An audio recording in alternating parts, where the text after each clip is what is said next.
Yes, चलो start झालं sir. Continue please. Yes sir. Hahnemann सरांनी प्रूव्हिंग केले होते दे ड्रग, बाकी कुत्रा मांजरांवर केलेले हा नव्हते. आणि माणसांवर हो करताना त्यांनी हा दोन तर ते प्रकारचे स्वतःवरती सांगितले होते. नाही नाही ते स्वतःवरती केलं हे सिद्ध करण्यासाठी सरांनी काय सांगितलं का प्रत्येक प्रूव्हिंग मध्ये किंवा कोणत्याही आजाराचे आपण ऑब्जेक्टिव्ह सिम्पटम आणि सब्जेक्टिव्ह सिम्पटम्स असतात. सब्जेक्टिव्ह म्हणजे जो स्वतः सांगतो, कुत्रा मांजर तुम्हाला काही सांगणार नाही, माझं इथं दुखतं, मला काय सेन्सेशन बरोबर. होतंय, त्या लेवलला काही सांगत नाही. आणि प्रूव्हिंग मध्ये आपण सर्व सेन्सेशन मेन्शन केले, ते माणसाशिवाय कोणीच सांगू शकत नाही. आणि प्रत्येक माणूस सारखा नाही, तर कुत्रा मांजर आपल्यासारखे असण्याचे काही विषयच येत नाही. प्रत्येक माणसाचे फिलिंग वेगळं आहे. तसं मांजराच्या आणि त्यांच्यात घ्यायचा काही विषयच येत नाही. त्यामुळे ते दादांत खोटं होतं. सरांनी फक्त माणसांवरतीच प्रयोग केले आणि माणसांसाठीच औषध शोधले. हनीमान सरांनी स्वतःवर प्रयोग करून औषध घेतल्यानंतर आणि किंवा घेण्याच्या आधी शरीरात काय काय तफावत निर्माण होत आहे स्वतः अनुभवलं आणि ते मेन्शन केलं. म्हणजे ते त्यांच्यासारखं संशोधन कोणीच करू शकत नाही. सरांनी औषधाची त्या टिश्यू साठीची सिम्पटमॅटिक अफिनिटी सापडली. म्हणजे काय माहिती का, आता सरांनी हे बघा इथं टिश्यू म्हटलंय, सेल टिश्यू म्हणजे खूप छोटी गोष्ट झाली.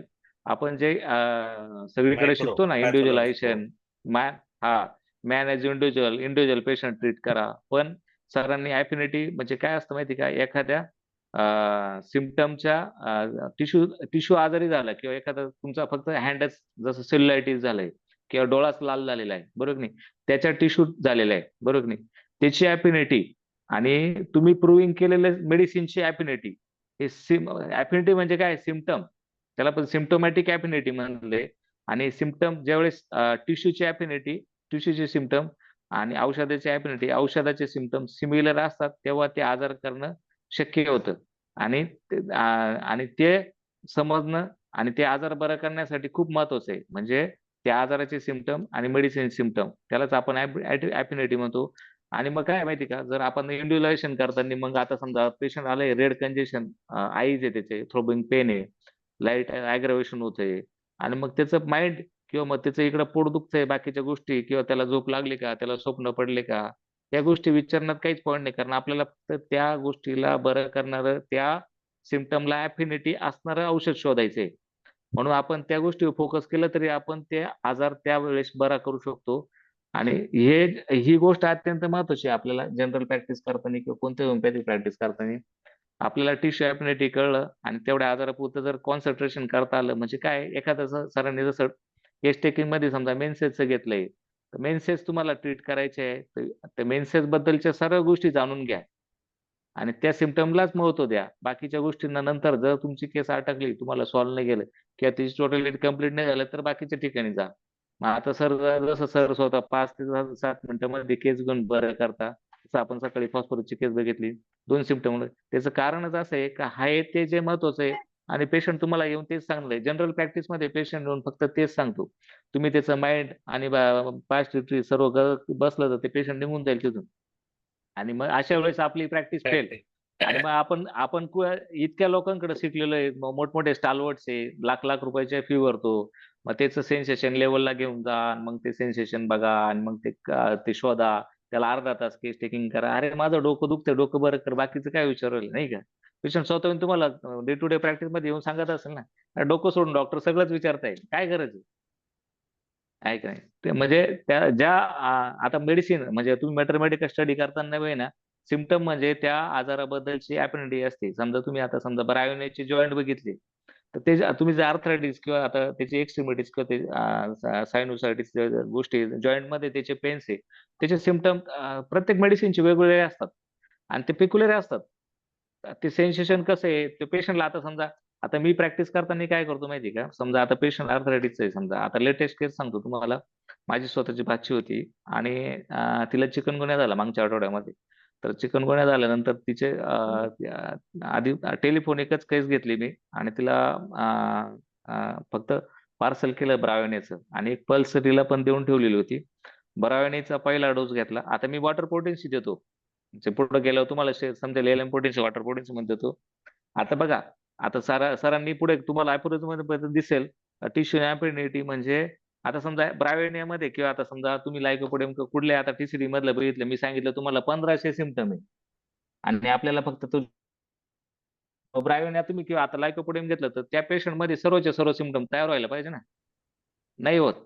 बरोबर आहे की नाही? कारण मेडिसिन फक्त ऍफिनिटीवर ऍक्ट करतं. तुमच्या आजाराला ती ऍफिनिटी असते. लवचंबक असतं ना, मागच्या सेशन मध्ये आपण शिकलो ना, लवचंबक फक्त लोखंडाला अट्रॅक्ट करतं, तांब्याला नाही. तसं तुमचा आजारी पार्ट आहे त्या मेडिसिन तिथं एवढं लॉजिकल सांगितलंय, कारण एवढं सायन्स बघत नाही ते तर कसं घडतं. फक्त तुम्ही ऍफिनिटी लक्षात ठेवा आणि ऍफिनिटी वरती त्या पार्टलाच ऍक्ट करतं. आता मी तिला ब्रायोने दिल्यानंतर वॉटर पोटेन्सी मध्ये बघा. हा सर. नाही, तुम्ही कंटिन्यू, मी बोर्डवर केलं ना सर, तुम्ही पॉज घेतला की हा मग सर. मग मी माझी शंका विचारेल किंवा अच्छा माझे ऍडिशन अच्छा करेल. तुम्ही अच्छा थांबू अच्छा. नका हा मध्ये. हा. तर ब्रायोने दिल्यानंतर मी तिला वॉटर डोस मध्ये दिलं आणि वॉटर डोस मध्ये पहिला डोस घेतल्यानंतर तिला बरं झालं. दुसऱ्या डोस मध्ये ती ऑलमोस्ट क्लिअर झाली दिवसभराचं. म्हणजे मी TDS डोस दिला होता, पण तिसरा डोस घेतल्यानंतर रात्री 9:30 वाजता तिचा फोन आला, खूप जास्त पेन्स होत आहे, खूप जास्त. आणि तिचे आधीचे सिम्पटम, म्हणजे तिला दुसरं काही अग्रेवेशन झालं नाही. ब्रायोनेचे बाकीचे सिम्पटम तुम्हाला कुठे दिसले नाही, तिचे फक्त ते सिम्पटम अग्रेवेट झाले. आणि त्याच्यानंतर तिला त्यावेळेस तिला वॉमिटिंग वगैरे व्हायचं, पेन इन ऍब्डोमेन होतं, ते पण झालं सर. आणि सकाळच्या पेक्षा जास्त त्रास झाला. दुसऱ्या दिवशी आल्यानंतर मी बोलून घेतलं. आता मी अशा वेळेस काय करतो, समजा आपल्याला पॅलेशन नाही करता येते, ती डिहायड्रेट झाली होती, एक प्लेन RL म्हणजे प्लेन IV फ्लुइड लावलं तिला. मी जनरल प्रॅक्टिस पण करतो. आणि काहीच दिलं नाही, त्या दिवसापुरतं ऑब्झर्वेशन केलं, तिला संध्याकाळपर्यंत त्रास कमी झाला. आणि मग तिसऱ्या दिवशी तिला मेडिसिन चालू. आता तिसऱ्या दिवशी तिला जॉईंट पेन पण कमी झालं, म्हणजे अग्रवेशन झाल्यानंतर रिलीफ झालं. तिला जॉईंट पेन झाले नाही, पण आता आपली अॅक्यूट मेडिसिन आहे, मेडिसिनचा असर संपल्यानंतर तिला परत जॉईंट दुखणारच होते. बरोबर आहे की नाही? मग तिचा परत काल फोन आला का परत जॉईंट दुखत आहे. आता आपण पहिला डोस दिला होता त्याच्यापेक्षा माईल्ड दिला पाहिजे. मग काल रात्री तिला मी सेकंड क्लास मधून, आता सेकंड क्लास थेरपी कशी ते पण पुढे शिकायला लागेल तुम्हाला, सेकंड क्लास मधून एकच डोस दिला. सकाळी तिचा जवळजवळ 80% तिला रिलीफ होता, जॉईंट दुखले नाही.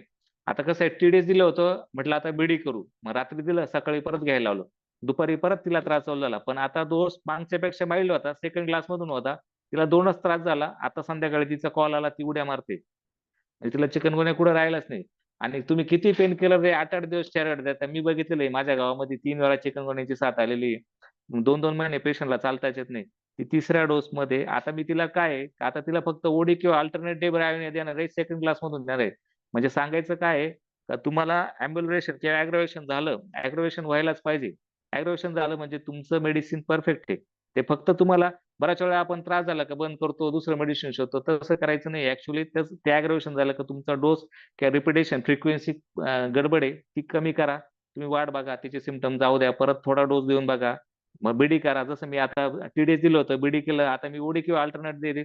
आता तिला सांगितलं जेव्हा कधी दुखलं त्याच वेळेस एकदा डोस घ्यायचा, परत घ्यायचा नाही. मग तिला 3 दिवसांनी दुखेल का 4 दिवसांनी दुखेल माहित नाही, ते पेशंट ते ठरवून बरोबर घेत. म्हणजे थोडक्यात कसं आहे का, डोस मॅनेजमेंट सरांनी कुठे फिक्स नाही, कधीच नाही फिक्स केलेलं. पूर्ण ऑर्गॅनन तुम्ही पालथं घातलं तर कधी एवढा 30चा डोस द्या, 200चा द्या, असं नाही. प्रत्येक पेशंट नुसार वेगळं असतं. आता बऱ्याच वेळा आपण चिकनगुन्या ब्रायोनिया 4 टाइम 5 टाइम 6 टाइम देऊन पण पेशंटला रिलीफ काय आहे, मेडिसिन दिल्यानंतर पेशंट ॲम्ब्युलेट झाल्यानंतर थांबून घ्यायचं, परत सिम्पटम आले तरच मेडिसिन द्यायचे. बऱ्याच वेळा आपण डायरेक्ट TDS देऊन टाकतो, क्वार्टरली देऊन टाकतो, 4 वेळा द्या 5 वेळा, असं करायचंच नाही. आता जवळचं पेशंट असलं सांगतं, नाही तर ॲग्रोट होऊन जातं पेशंट. त्यामुळे फिक्स डोस कधीच द्यायचा नाही. चालेल, झालं. आता शेवट त्याच्यामध्ये माझे ना माझे हा 2-3 सर प्रश्न. बोला. एक पहिला, तुम्ही हो किंवा नाही हा मध्ये सर. उत्तर देऊ शकता. हा ब्रायोनिया येस जो सर. दिला, हा सेंटिसिमल स्केल वापरला ना तुम्ही? नाही सर, LM पोटेन्सी. बरं, मग एलिम्पोटेन्सी मध्ये, म्हणजे मला जे आता हा विषय नंतर येणारच आहे, मला माहित हो, असलेलं पुढे असे आहे की सर, 100%. मला माहित असलेलं असे की ज्या वेळेला अग्रेवेशन होतं त्यावेळेला फ्रिक्वेन्सी कमी करत जायची, तुम्ही बरोबर बोललात. हे जर सेंटिसिमल स्केल हा सर. राहिलं असतं तर अग्रेवेशन नंतर केंटचे जे 12 लॉज आहेत फॉलोअपचे, तर त्यानुसार मेडिसिन बंद करायला लागलं असतं, बरोबर ना? सर याच्यात पण बंद केलं आपण. मेडिसिन परत देतो कधी सर, पेशंटचे अग्रेवेशन संपले, पेशंटचे संपलं, हो. सिमटम गेले आणि हो. परत सिमटम आले, त्यावेळेस द्यायचं तर असतं. तसंच केलं सर ओके. इथं पण. दुसरं मला हे विचारायचं सर, टिश्यू अफिनिटी आपण ज्या वेळेला बोलतो, तर माझं अंडरस्टँडिंग असं. हे बरोबर आहे का ते सांगा. डॉक्टर बोगरने जे बोगर सिनॉप्टिक लिहिलेलं आहे, त्याचा जो वरचा पॅरा असं. येतो, nerves, muscles, mucous membrane, spleen, liver, stomach, असं अशा पद्धतीने त्यांनी लिहिलेलं आहे. सो याचा अर्थ असा धरायचा आम्ही की for example bryonia remedy, sulphur bryonia remedy, त्याच्यानंतर त्यांनी लिहिलं म्युकस मेम्ब्रेन्स, लंग्स आणि जॉईंट्स. तर याचा अर्थ आम्ही असा धरायचा की ब्रायोनियाची अफिनिटी त्या 3 भागांवर जास्त आहे. हा सर. आता याचं सोपं सोपं कसं आहे माहिती का सर, ज्यावेळेस तुम्ही टोटॅलिटी काढता ना, आता समजा मी आजपर्यंत कधी माइंड कधी कोणाचं घेतलंच नाही सर एवढ्या केसेस मध्ये. म्हणजे काय आहे, आता टिश्यू ॲपिनिटी म्हणजे काय आहे, तुम्हाला जे सिमटम दिसतं ना, आता ते ब्रायोनिया कसं शोधलं, ब्रायोनियाचे सिमटम आणि त्याचे सिमटम मॅच झाले, मला ते ब्रायोनियाची टिश्यू ॲपिनिटी माहीतच नाही. म्हणजे थोडक्यात कसं आहे, जो पार्ट आजारी आहे त्याचं क्लासिकल म्हणजे त्याचं सगळ्या बाजूने LSMC करा, तुम्ही त्याचं इंडिव्हिज्युअलायझेशन करा त्याच पार्टला, ते सिमटम कसे त्याचं पेक्युलर शोधा नाही का, आणि ते शोधल्यानंतर ते तुम्हाला मध्ये त्या रेमेडीमध्ये भेटलं पाहिजे. आणि असं फिक्स नाहीये का, आता समजा जसं आपण बीपीची गोळी आहे ॲटेनोल द्यायचंय, असं ब्रायोनिया कुठलाही मेडिसिन म्हणजे मटेरियल मधलं कुठलंही मेडिसिन एका नर्व्स ऍक्ट होतं किंवा याच्यावरतीच ऍक्ट होतं असं नाही. आपण रेअरली कुठलं तरी ब्रायोनिया दुसरं पण काहीतरी होतं, कारण ड्रग प्रूव्हिंग मध्ये 1500 सिमटम आहे सर. आणि आपण शॉर्ट शॉर्ट काय होतंय माहिती का सर, आपण आहे ना ते कॉम्प्रेस करत गेलो सगळ्या गोष्टी, आणि त्यामुळे काय होतं माहिती का, आपण त्याच्या बाहेर विचारच नाही करत. म्हणजे असा पण सिमटम ब्रायोनियाचा होतो हे आपल्याला कधी कल्पनाच नसते. त्यासाठी मोठे मेट्रिक रेफर करायची, कारण तुम्हाला वाटतंय आता ते देवा आहे. जसं एखादं नाही का लेफ्ट साइड रेमेडी मग राईट साईडला गेली तर द्यायचंच नाही का. सरांनी कुठेही साईड मेन्शन केली नाही, कुठेही सरांनी थर्स्ट मेन्शन नाही केली, कुठे हॉट अँड चिली मेन्शन नाही केलेलं आहे. 1500 सिमटम लिहून ठेवले त्यांनी, कुठंच म्हणले की त्यांना त्यावेळेस माहित नव्हतं का ती थर्स्टी आहे का, हॉट आहे का, चिली आहे का, राईट साइड आहे लेफ्ट साइड आहे, असं कंपल्शन काहीच नाही. महत्वाचं काय माहिती का, जो सिमटम तुम्हाला पेक्युलर वाटतोय त्याला कॅरेक्टरिस्टिक बनवा. म्हणजे काय, त्याला LSMC वापरा, त्याचं पेक्युलर काय आहे आणि ते पेक्युलर तुम्हाला रेमेडीज सापडलं पाहिजे. मी मी म्हणजे मी प्रत्येक केस मध्ये फक्त माझी प्रॅक्टिस अशी आहे सर, मी जे माझ्याकडे फक्त बोरिक आहे आणि MMP आणि TCD आहे. बऱ्याच वेळा असं समजा मेडिसिन बघितलं, आता समजा मला ब्रायोनिया द्यायचंय, मला ब्रायोनियाचे 2 सिमटम भेटले किंवा मला आयकोपोडियम द्यायचे त्याचे 2 सिमटम भेटले, मला वाटतंय तिला द्यायचंय, बरोबर की नाही. मग बाकीचे इतर सिमटम आहे ना, जसं सरांनी म्हणलं येस नो क्वेश्चन किंवा डायरेक्ट क्वेश्चन नाही करायचं. कन्फर्मेशन साठी मी रेमेडीचे सिमटम त्या पेशंटला विचारतो. पेशंट ते कसं राहतं, आपण 5 मिनिटांमध्ये पेशंटला आठवत नाही, आपण हेच सांगू नाही शकत तो काय सांगणार आहे. क्रॉस करून घ्यायचं, त्यांनी जर सांगितलं मला तसं पण होते ते अजून फम होऊन जातं. ही मेडिसिन ती कामच करणार आहे. म्हणजे बऱ्याच वेळा असं होतं का आपण 10 वेळा पेशंटला मेडिसिन देतो ना, 8 वेळा जर वाटलं नाही बरंच होणार आहे तर 100% बरं होणार आहे. फॉर कारण ते एक्झाम्पल आपण लायकोज क्रॉस केलेलं द्यायचं तर असतं. माझा हा. कन्फर्मेटरी सिमटम हा. 2 असतात. Cross symptom. थंडीने बरं हा. वाटतं, गरमी सहन होते का थंडी, कोणते बरं वाटतं ते. त्याच्यात येस नो काही आलं नाही, तो पॉज घेतला त्याने का ते उत्तर सोडून द्यायचं. माझी ती सवय. पुढचा राईट सर, प्रश्न, राईट. ताटामध्ये गोड तिखट कन्फर्मेटरी आंबट करायचं. वाढलेले कोणता अधिक असेल. तो बोलला गोड खातो तर मग डिझायर स्वीट, क्रेविंग स्वीट. बाकीचं लायकोशी जुळतंय मग लायको देऊन मोकळं हो. ते हा ते आजचा कन्फर्मेटरी वेबिनार सिमटम एकदम भेटल्या. मिथ बस्टर आहे बरं का सर. काय हो सर. नाही म्हणजे आता मग काय म्हणतो ना त्याला, नियर टू परफेक्ट रेमेडी जे बोललो ना आपण ते, आणि आता हे हा जे ना सर. चिली हॉट कुठेच हा. लिहिलेलं नाहीये. काहीच नाही, काहीच नाही, काहीच थर्स्टी थर्स्टलेस नाही लिहिलेलं सर. नाहीये. हा. मी मी हे ऑर्गेनना असं उकळून पिलेलं आहे सर. त्याच्यात कुठंच म्हणजे ते जे सरांनी सांगितलं इंडिव्हिज्युअलायझेशन एकदम सिमटमला सगळं टोटॅलिटी डोक्यापासून म्हटलेलं नाही sir. We are happy to have असं आहे mentor sir. Like you. Please हा कंटिन्यू सर. सर. आता शेवट इंट्रोडक्शन मध्ये सरांनी ते पाश्चर जे आपले सायंटिस्ट होते त्यांचं ते ऑब्झर्वेशन दिलंय, एक्सपेरिमेंटल सायंटिस्ट कसा असतो. सरांनी त्याला पण होमिओपॅथ सारखंच म्हटलेलं आहे. सरांनी त्यावेळेस काउपॉक्स आणि स्मॉल पॉक्सच्या काउपॉक्स झालेल्यांना स्मॉल पॉक्स सिव्हिअर होत नाही हे पाश्चर सरांच्या लक्षात आल्यानंतर त्यांनी इन्फेक्शन डिसीजसाठी वॅक्सिनेशनची कल्पना सुचली. ते करण्यासाठी त्यांनी काय केलं माहिती का, अँथ्रॅक्स व्हायरस आहे ना, अँथ्रॅक्स व्हायरस मेंढ्यांमध्ये होतो. मेंढ्यांचा कळप घेतला, त्याच्यामध्ये काही मेंढ्यांना small dose of anthrax virus दिला आणि काही मेंढ्या तसं सोडून दिल्या. कालांतराने जेवढ्या मेंढ्या होत्या तेवढ्या मेंढ्यांना अँथ्रॅक्सचा लार्ज डोस दिला. लार्ज डोस दिल्यानंतर ज्या मेंढ्यांना आधी अँथ्रॅक्सचा स्मॉल डोस दिला गेला नव्हता त्या सर्व मेंढ्या मृत पावल्या, आणि ज्यांना डोस दिला गेला होता त्या थोड्या आजारी झाल्या किंवा त्यांना काहीच झालं नाही. म्हणजे अशा प्रकारे सरांनी एक्सपेरिमेंट करून वॅक्सिनचा शोध लावला.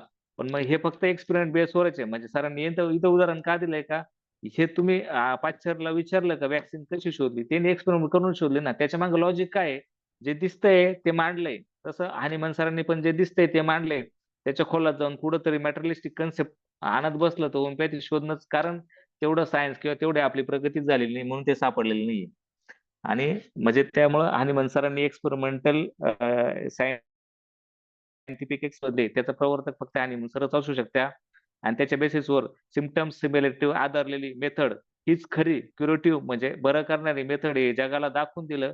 म्हणूनच शेकडो वर्षानंतर देखील आज जशीच्या तशी म्हणजे हनीमन सरांनी जे प्रिन्सिपल मांडलेले सर्व लोक त्याच पद्धतीने होमिओपॅथी करतात आणि तीच खरी आहे. बाकीच्यांचं काही खरं नाहीये.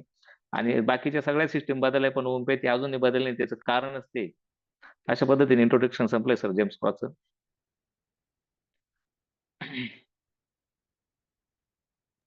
पुढे मूव्ह होऊयात मग आपण. चालेल. कोणाला मला काही असं क्वेश्चन वाटतं आहे का? आता ना म्हणजे आपलं एक राहून गेलं मागच्या सेशनला आणि आज पण बोलण्याचं, ऑडेस अपेअर. हा सर.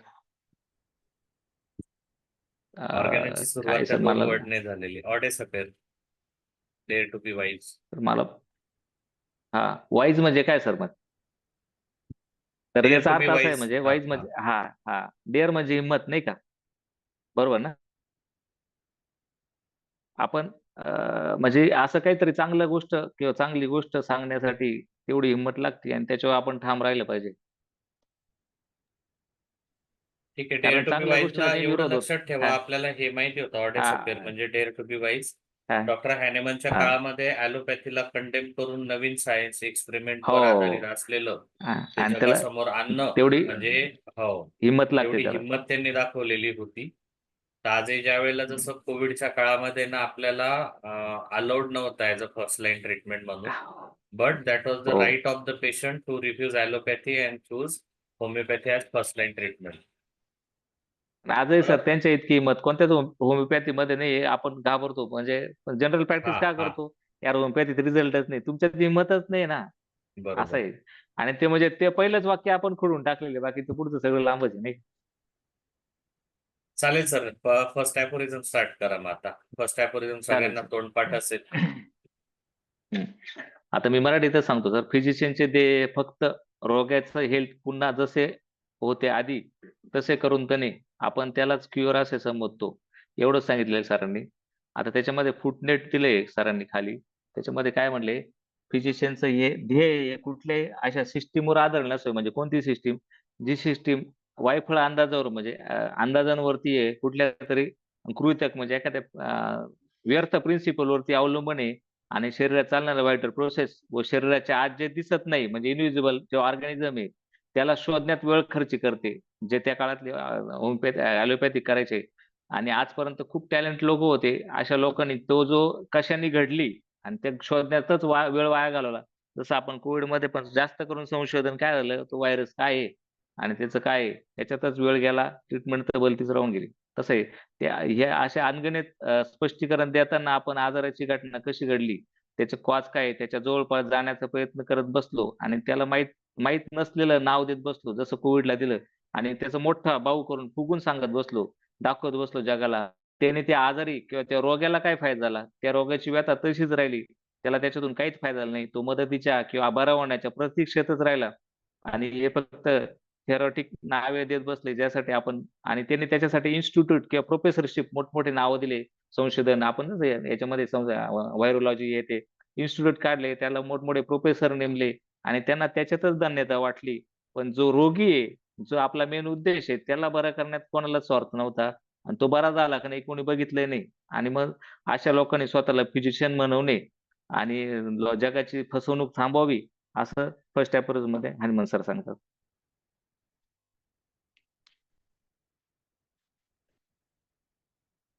थोडंसं मी ऍड करतो आवाज गेला. याच्यामध्ये. थोडंसं मी येस ऍड सर. करतो याच्यामध्ये. संगमनेरला डॉक्टर प्रसाद रसाळ सरांचं लेक्चर ज्यांनी ऐकलेलं असेल म्हणजे हे मी तिथून ऍबस्ट्रॅक्ट घेतलेलं आहे, हे काही माझ्या मनाचं नाहीये. तर सरांनी ऑर्गॅननचं पूर्ण सिरीज नाही कोविडच्या काळामध्ये ना त्यांच्या कॉलेजच्या स्टुडंटसाठी सर लेक्चर जे द्यायचे ओपीडीतून तर ते सर्व लेक्चर त्यांनी रेकॉर्ड करून त्यांच्या युट्यूब चॅनलला टाकलेले आहेत. बऱ्यापैकी आहे इंग्लिशमध्ये, मध्ये मध्ये मराठीत पण त्यांनी एक्सप्लेन केलेले आहे. तर हाय म्हणजे आयुष्यातलं सर्वोच्च ध्येय ते तुमचं असलं पाहिजे. म्हणजे आज जे सर करतात किंवा मी करतो किंवा ॲलोपॅथी सोबत होमिओपॅथी तर हे हे कसं झालं, हे मिक्स टाईप झालं. हॅनेमन सरांना हे अपेक्षित नव्हतं. ओके. तर हाय त्याच्यानंतर ओनली म्हणजे फक्त आणि फक्त होमिओपॅथीचा तुम्ही विचार करावा, तीच प्रॅक्टिस करावी. पुढचं हाय हाय आणि ओनली मिशन. तर मिशन काय असतं, आपण मिशन हा शब्द ना जनरली इथे ऐकतो की ज्या वेळेला एखाद्या तुम्ही मोहिमेवर जातात, मराठीमध्ये मिशनला आपण मोहीम म्हणतो. ते एखाद्या मोहिमेवर जातात, मोहिमेवर गेल्यानंतर आहे ना, ती ऑनगोईंग प्रोसेस असते जोपर्यंत तुमचं टार्गेट अचीव होत नाही तोपर्यंत. म्हणजे आपण जुन्या इतिहासात वगैरे वाचायचो की ही मोहीम फत्ते केली शिवाजीराजेंनी, संभाजीराजेंनी ती मोहीम फत्ते केली.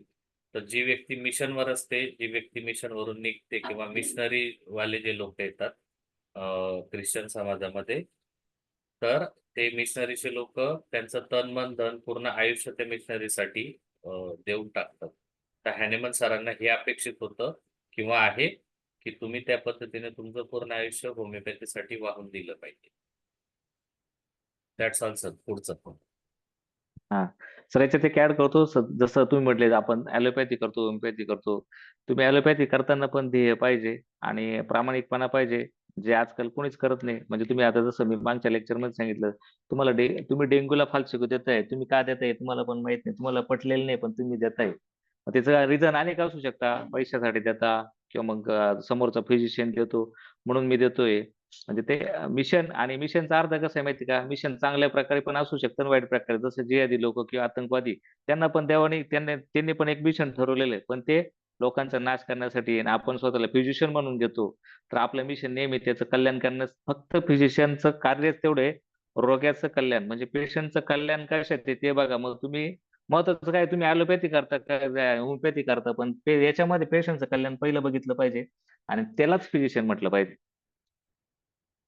मला सेकंड बाकीच्या अप्रोच व्ह्युअर्सना दुसरं. प्रश्न आहे या सॅफोरिझमशी. हा जो लास्ट वर्ड आहे ना, फिजिशियन, तर सरांनी आपल्याला डॉक्टर का म्हटलेलं नव्हतं? कारण त्यावेळेला ऑलरेडी डॉक्टर येस. म्हटलं जायचं. फिजिशियन का म्हटलं असेल? मला उत्तर अपेक्षित आपल्या व्ह्युअर्स कडनं आहे. सेशन संपताना मी त्याचं उत्तर देईल किंवा सेशन जर संपून गेलं तर मी युट्यूबला व्हिडिओ टाकल्यानंतर कमेंटमध्ये खाली उत्तर टाकून देईल. तोवर ज्यांना कोणाला माहिती असेल त्यांनी अनम्यूट करून उत्तर द्यायला हरकत नाही. तोपर्यंत तुम्ही कंटिन्यू करा सर. सर, सेकंड अप्रोच मध्ये सरांनी हायेस्ट आयडियल क्युअर म्हणजे सगळ्यात चांगलं क्युअर कसं असू शकतं याच्याबद्दल बोललेलं आहे. ते कसं पाहिजे, रॅपिड पाहिजे म्हणजे फास्ट पाहिजे. आता रॅपिड सरांनी म्हटलंय रॅपिड, आणि आपण तर सगळीकडे प्रचार करतो होमिओपॅथी फार स्लो आहे, बरोबर आहे की नाही. पण आता तुम्हाला मी मागाशी चिकनगुन्याचं उदाहरण दिलं. चिकनगुन्या तुम्ही झिरोडॉल्फी द्या, ऍसिक्लोप्यारा द्या, काही द्या, 8-8, 10-10, 2-2 महिने पेशंट फक्त गोळ्या खाते आणि मी 3 दिवसात, 3 नाही सॉरी 4 दिवसामध्ये पेशंट उड्या मारायला लावलं. याच्यापेक्षा रॅपिड काय असू शकतं, बरोबर की नाही. म्हणजे होमिओपॅथी खरंच रॅपिड आहे, फक्त आपण ती रॅपिड करण्यात किंवा अपयश आपलं आहे, होमिओपॅथीचं नाही. जेंटल आहे. जेंटल म्हणजे कसं आहे, त्याच्यापासून कुठलाही त्रास नाही. आलं का लक्षात. आणि जेंटल करण्यासाठी सगळ्यात महत्वाचं कसं आहे, तुम्ही डोस कमी ठेवा, रिपिटेशन कमी करा, घाई करू नका. पेशंट पेक्षा आपल्याला जास्त घाई असते त्याला बरं करण्याची. आणि मग त्या त्या गडबडीत आपण पेशंटला त्रास देऊ शकतो. म्हणून ते जेंटल पाहिजे. पेशंटला त्याच्यापासून कुठल्याही प्रकारचा त्रास नाही झाला पाहिजे. आणि परमनंट रिस्टोरेशन ऑफ हेल्थ म्हणजे तो पूर्णपणे बरा झाला पाहिजे, कायमचा बरा झाला पाहिजे. त्याच्यासाठी आपल्याला theory of chronic disease, TCD पण म्हणजे क्रोनिक डिसीज काय आहे ते बाकी पुढचं आहे. पण मग ज्यावेळेस तुम्ही परमनंटली त्याला बरा कराल, जसं आता रुमेटेड आर्थरायटिस आहे, ॲलोपॅथीमध्ये त्याला आपण आयुष्यभरासाठी गोळ्या देतोय, बरोबर आहे की नाही. आणि याला आपण परमनंट रिस्टोरेशन ऑफ हेल्थ म्हणू शकतो का? नाही. तुम्ही पेशंटला मेडिसिन संपल्यानंतर पेशंट बिना मेडिसिनचा पण तसाच जगला पाहिजे. याला म्हणायचं परमनंट रिस्टोरेशन ऑफ हेल्थ. किंवा मग आजाराचा संपूर्ण नायनाट करून किंवा तो पूर्णपणे काढून टाकणे कमी वेळात, सर्वात विश्वसनीय रीतीने. विश्वसनीय म्हणजे जगाला पटेल अशी रीत, तुम्हाला पटेल अशी रीत वापरा. आणि कुठलीही इजा न पोहोचवता सहज समजण्यायोग्य तत्वांवरती, म्हणजे नियम आपले समजण्याजोगे पाहिजे. होमिओपॅथीचे नियम खूप साधे, सरळ, सोपे आहे. फक्त तुम्ही समजून नाही घेतले म्हणून आपल्याला ते कळत नाही, पण फार सिंपल आहे. एवढ्या एका लेक्चर मध्ये माझ्या मते तुम्हाला बऱ्यापैकी होमिओपॅथी कशी करायची इतकं सिंपल आहे का एका लेक्चर मध्ये बऱ्यापैकी आपण समजून घेऊ शकतो. फक्त याच्या आधी कोणी समजून सांगितलं का नाही ते माहित नाही असेल.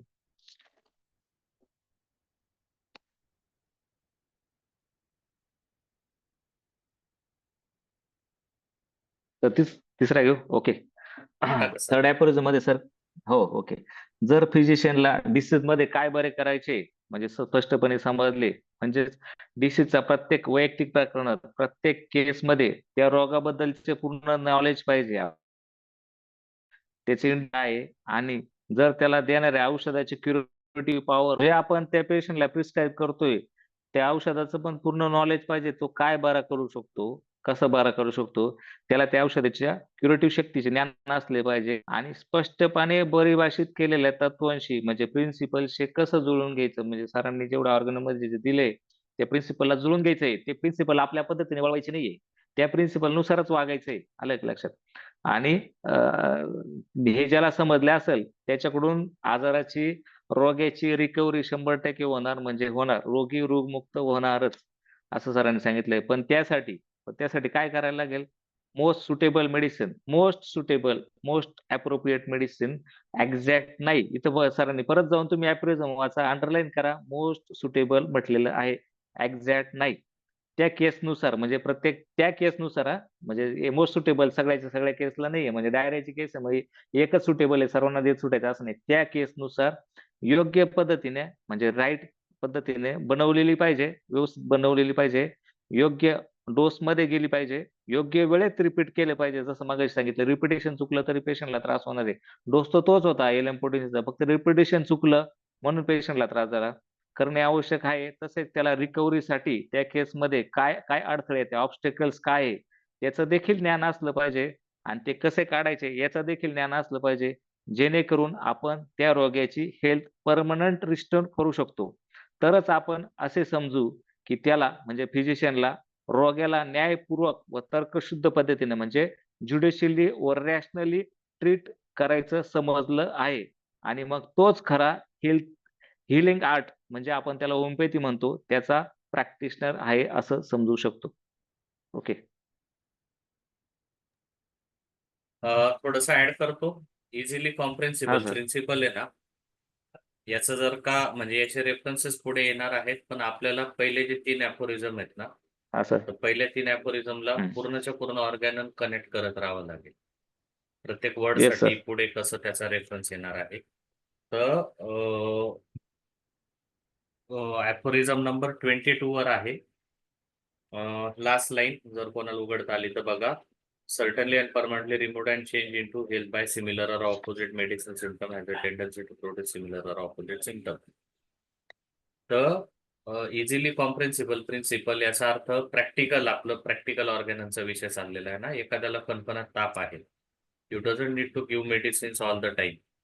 कणकणात ताप आहे, easily yes sir. Comprehensible principle मध्ये काय होणार की तुम्ही त्याला टेपेड वॉटरने स्पंजिंग करायला सांगणार. हे इझिली कॉम्प्रेन्सिबल प्रिन्सिपलचं एक उदाहरण झालं. आता तर परमनंट याच्यात एक ऍड रिस्टोरेशन. करतो. हा सर प्लीज. हा. आता याच्यामध्ये जसं सर बोलले ना, त्याला तापामध्ये प्रत्येक वेळेस मेडिसिनची गरज नाहीये. तसं आता डे टू डे प्रॅक्टिस मध्ये जनरल प्रॅक्टिस करताना तुम्हाला डेंग्यूचे आता आमच्याकडे पण अँटीबायोटिक. डेंग्यू चालू डेंग्यूच्या प्रत्येक केसेस मध्ये तुम्हाला मेडिसिन द्यावाची गरज नसते. पेशंटला डे 1 ला फिवर आलेला असतो, दुसऱ्या दिवशी आलेला असतो, नसतोच त्याला काहीच नसतं. फक्त थोडंसं विकनेस जाणवतो, डोकं जड पडलेलं असतं, थोडी मळमळ झालेली असते, काहीच नसते. अशा वेळेस त्याला हायड्रेट करायचंय आपल्याला. म्हणजे अशा वेळेस आता समजा मला बऱ्याच वेळा असं वाटतं की अरे याला मेडिसिन देणं मग आपल्याला कन्फ्युज आहे. मग दिलीच पाहिजे म्हणून काहीतरी मेडिसिन देऊन टाकली आणि मग तिचं अग्रवेशन झालं आपल्याला कळलं नाही. त्यापेक्षा पेशंटला ऑब्झर्व करा. डिहायड्रेशन झालं असेल तर मी प्लेन आयव्ही लावतो. आयव्ही लावल्यानंतर ते पेशंटला जर प्लेटलेट ऑब्झर्व करा, प्लेटलेट पडल्याच नाही किंवा लाखाच्या आत आल्याच नाही तर पेशंटला काहीच होत नाही. 6व्या 7व्या दिवशी बिना मेडिसिनचाही तो बरा होतो. अशा वेळेस तुम्हाला मेडिसिन द्यायची गरजच नाही. ज्यावेळेस इंडिकेशन आहे त्यावेळेस तुम्हाला दिसतंय सिमटम, दिसतंय पिक्युलर आहे, तुम्हाला वाटतंय मेडिसिन देणं गरजेचं आहे, त्याच वेळेस द्या. मग दिलीच पाहिजे म्हणून कधी नाही ऍलोपॅथी नका देऊन होमिओपॅथी नका देऊ. Okay sir. याच्यामध्ये आता 3 नंबरचा अफोरिझम ना थोडा मोठा आहे. मला आता म्हणजे माझं आणि सरांचं ज्या वेळेला डिस्कस झालं होतं ऑर्गॅनवरून फर्स्ट टाइम किंवा नंतर पण आमचं कम्युनिकेशन जेव्हा जेव्हा झालं, तर एक प्रॉब्लेम जो मला म्हणजे ऑर्गॅनन वाचताना जाणवला, तर तो प्रॉब्लेम असा होता की ऑर्गॅनन मध्ये ना 1 line is equal to 1 paragraph. हो सर. तर म्हणजे सर ते वन याचं लाईन वरती किंवा एका एका ऍपवर आपण 4-5 तास बोलू शकतो सर, इथपर्यंत हो येते. हो हो हो. मग जसं सरांनी मागच्या वेळेला सांगितलं होतं की ऑर्गॅनन हे आपल्यासाठी भगवद्गीतेसारखं आहे आणि त्यातला प्रत्येक अफोरिझम हा भगवद्गीतेच्या श्लोकासारखा आहे. तर श्लोकाचे अर्थ खूप निघतात तर हे राईट जे सर. आहे याच्यामध्ये 3 नंबरचा जो अॅफोरिझम दिलेला आहे, 3 नंबरचा अॅफोरिझम मी सगळ्यांना रिक्वेस्ट करेल. त्याचं वर्ड टू वर्ड आहे ना ट्रान्सलेशन मराठीमध्ये तुमच्या अंडरस्टँडिंग नुसार करून तुमच्या वहीमध्ये लिहून ठेवा. हा 3 राईट नंबरचा सर, जसं मी अॅफोरिझम आहे केलंय ना, आता. हा म्हणजे राज ठाकरे साहेब जसं म्हणतात ना, की माझ्याकडे महाराष्ट्राच्या विकासाची ब्ल्यू प्रिंट आहे, तसं ऑर्गॅननची ब्ल्यू ते प्रिंट ब्लू जर प्रिंट. म्हटली तर 3 नंबरचा अॅफोरिझम आहे, ज्याच्यामध्ये नॉलेज ऑफ डिसीज त्यांनी सांगितलेलं आहे, ज्याचे अॅफोरिझम भरपूर दिलेले आहेत पुढे. What is to be cured in the patient, ते पण त्याच्यावर मोठे पुढे अध्याय आहेत भरपूर. तर त्यावेळेचा जो काळ होता डॉक्टर हॅनेमनने ज्यावेळेला ऑर्गॅनन लिहिलं त्यावेळेला, त्या काळामध्ये अॅफोरिझम म्हणजे स्टांजा कवितेचा जसा असतो त्या पद्धतीने एक पॅराग्राफ सारखं एक मोठं सेंटेन्स लिहिण्याची त्यावेळेला चलन होतं, म्हणजे त्यावेळेचा तो भाग होता, जसं आज आपण हे करतो. पण म्हणून ऑर्गॅनन वाचताना एक नेहमी लक्षात ठेवा की त्याच्यामध्ये कॉमा, इन्व्हर्टेड कॉमा, कुठे इटालिक वापरलेला आहे, इटालिक की रोमन मला नेमकं सांगता येणार नाही, तर तिरपी अक्षर कुठे वापरलेली, मग त्याच्यावर हॅनेमनने का जोर दिलेला होता, या गोष्टी आपल्यालाही लक्षात असणं गरजेचं राहील पुढे जाऊन. कंटिन्यू हा सर, करा सर तुम्ही. ते तुम्ही बोलले. हा सर, तुम्ही जे बोलले ना ट्रान्सलेट करा किंवा तुमच्या भाषेतल्या, खरंय सर. तुम्ही आता समजा हा थर्ड अॅफोरिझम तुम्ही आता किती पण वेळा वाचला ना, तर तुम्हाला पूर्ण कधीच समजणार नाही. तुम्ही ज्यावेळेस पूर्ण अध्याय संपवाल ऑर्गॅनन किंवा संपेल पूर्ण तो. अॅफोरिझम हो, सगळेच, त्यावेळेस तुम्ही ज्यावेळेस पहिल्यांदा वाचायला येतं ना, त्यावेळेस तुम्हाला ते कळतं का हे असं का म्हटलं होतं. आणि आता मी बरोबर इथं किती बरोबर. समजलं तर बऱ्याच जणांच्या वाचताना ते डोक्यावरून गेलंय, हो लेक्चर हो पण हो काही हो जणांच्या हो. डोक्यावरून गेला असेल. पण त्याच्यासाठी ना तुम्ही, आम्ही जे प्रत्येक वेळेस म्हणतो वाचलं की नाही, परत वाचा, तुमच्या भाषेत लिहून ठेवा. माझ्या नोट्स तुमच्या काही कामाच्या नाही, तुमच्या नोट्स माझ्या काही कामाच्या नाही. बरोबर, ज्याचं त्याचं होमिओपॅथीमध्ये जो स्वतः अंडरस्टँडिंग करेल. इंडिव्हिज्युअल असतात, प्रत्येकाचं आपलं इंडिव्हिज्युअल पण हा. कॅरेक्टर आहेच ना. आणि होमिओपॅथी इंडिव्हिज्युअल आहे आणि प्रॅक्टिस सुद्धा इंडिव्हिज्युअल आहे. प्रत्येकाचा व्ह्यू आणि प्रत्येक प्रॅक्टिस करण्याची पद्धत स्वतःनी तयार करायची आहे. जसं आता राजन शंकर सर पाठक सरांकडे शिकले, पाठक सरांना कुठे सेन्सेशन मेथड येत होती, सरांनी बरोबर शोधली, बरोबर. तयार केली आणि सर त्याच्यात मास्टर आहे. पण बरोबर त्याच्यासारखं परत बरोबर. होऊ शकत नाही. तसं तुम्ही तुमच्या पद्धतीने मास्टर व्हा, एल पोटेन्स द्या, सेंटिसिमल द्या, फक्त मदर टिंक्चर देऊ नका. कारण मदर टिंक्चर कोणी म्हटलेलं नाही. मदर टिंक्चर का नाही द्यायचं, ज्यावेळेस तुम्ही स्वतः प्रॅक्टिस कराल ना. जसं मी आता तुम्हाला हे रिझल्ट सांगितले. आता अशा बऱ्याचशा केसेस आहे. आता माझ्याकडे एक गँग्रीन, हाताचं गँग्रीन झालेलं केस आहे. 3ऱ्या दिवसामध्ये जवळजवळ 70% केस रिकव्हर झालेली आहे. म्हणजे आता 2-3 दिवसानंतर पूर्ण कव्हर झालं, तुम्हाला फोटो टाकेल. असे रिझल्ट तुम्ही मदर टिंक्चर वापरून कधीही घेऊ शकत नाही. नाही त्याच्यामुळे घेऊ मदर शकत. टिंक्चरची सवय लागली ना, तर ते मदर टिंक्चरची प्रॅक्टिस म्हणजे फक्त आयुर्वेदिक प्रॅक्टिस आहे.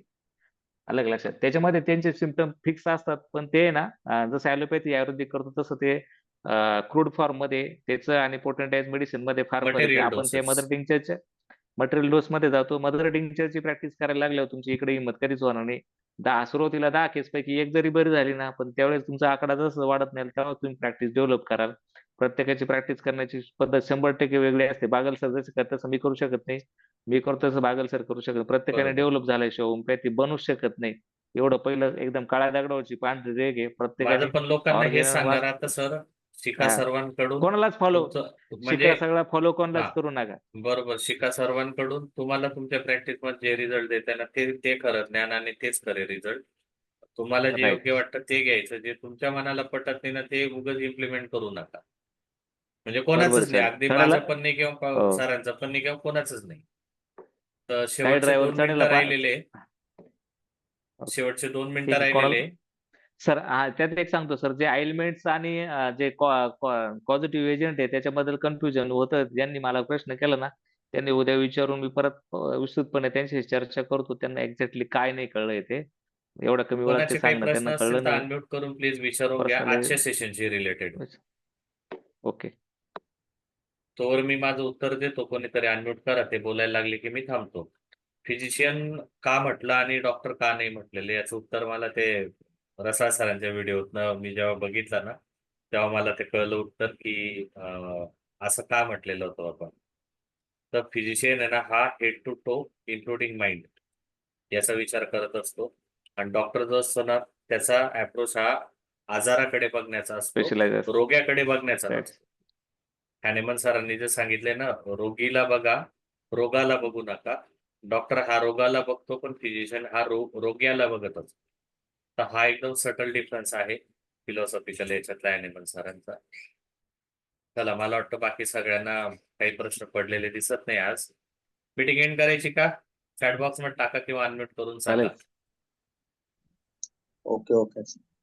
चलो, डोक्यावरून कसं गेला वाटलं असेल तर आजचं परत जाऊन session? वाचा. छान होतं एकदम.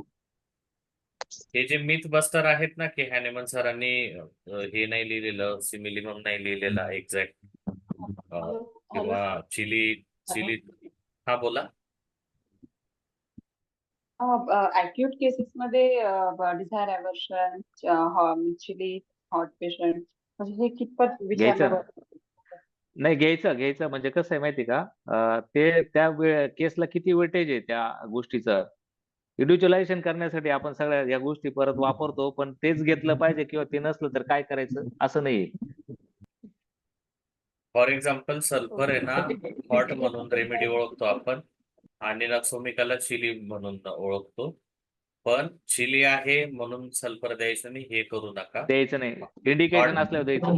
हा, हॉट आहे म्हणून नक्सोमिका द्यायचं नाही, हे करू नका. बरोबर ना सर? असं राईट सर, राईट.